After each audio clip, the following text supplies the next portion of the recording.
చాలామంది ఈ క్వశ్చన్ చూడగానే ఎందుకులే వదిలేద్దాం అనుకుంటారు, మార్క్ పోయింది. కానీ మనం అలా చేయొద్దు, సాల్వ్ చేద్దాం. ఫస్ట్ ఈ మిక్స్డ్ ఫ్రాక్షన్స్ని నార్మల్ ఫ్రాక్షన్స్గా కన్వర్ట్ చేద్దాం.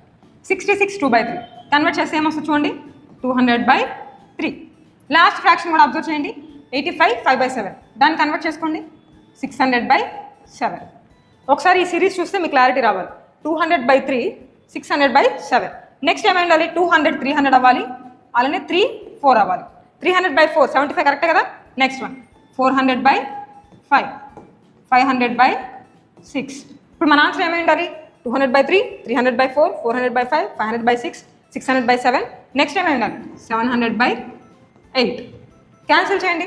4 table goes 2 times and 175 times here.